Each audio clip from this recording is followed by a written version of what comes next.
Hi guys, today we'll talk about how to fix or how to solve kicking you out on Roblox. To know how to fix or how to solve kicking you out on Roblox app, you should just go to settings as you see and you can click.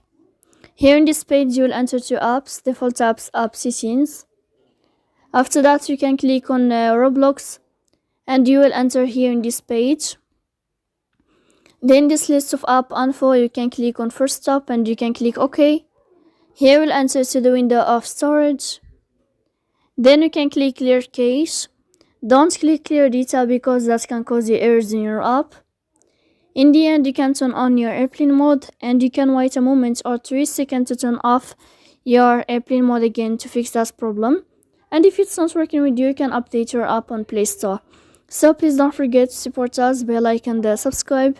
See you next time in another video, and thank you for your attention and your watching.